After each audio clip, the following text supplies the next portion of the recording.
to have you with us as well. I'm going to go to a PowerPoint presentation. We're going to roll through as much as we can tonight. I don't know we'll get to every bullet point, but here's a lot of them. Peace treaty, temple, Gog Magog, global religion, mark of the beast technology. Let's get to some of these. Peace treaty. Why is it important to watch for a peace treaty, and where are we at seeing maybe perhaps a peace treaty being confirmed? My friend, the late doctor, your friend as well, the late Dr. Jimmy DeYoung used to say he didn't believe there needed to be written a peace treaty. He believed there was plenty of the Oslo Accords and others, the Abraham Accords and others now. That we can take all these treaties, we just need to put them into effect, confirm them. So maybe even a treaty doesn't need to be written so much as put into effect.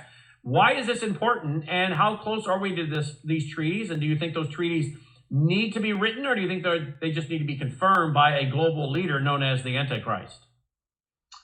Well, I think that the peace treaty is needed because Daniel chapter 9, verse 27, the first part of the verse, says the peace treaty between the Antichrist and unbelieving Israel is the event which will start the 7-year tribulation period.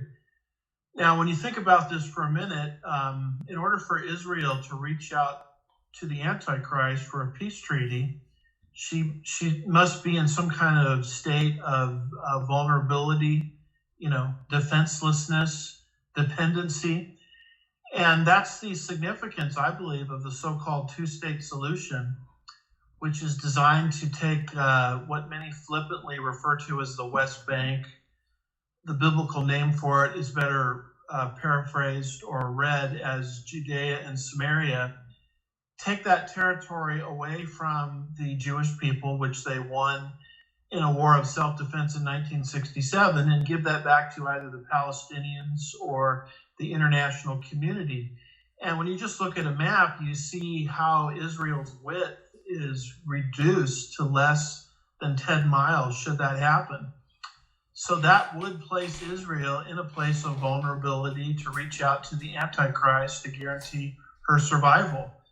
And that's why that first article I sent you, I found so interesting. It deals with Abbas, the leader of the Palestinians, going to China.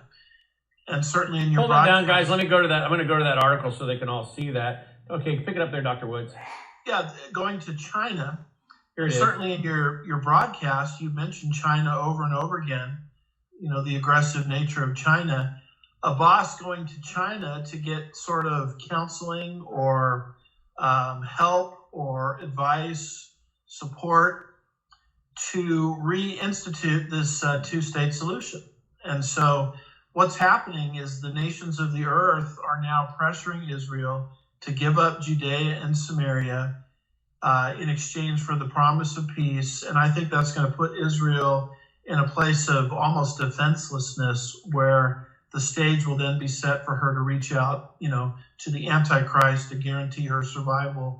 And that's what will launch the 7-year tribulation period. So that's the significance of all of these things as I see it. All right, let's go to the next one.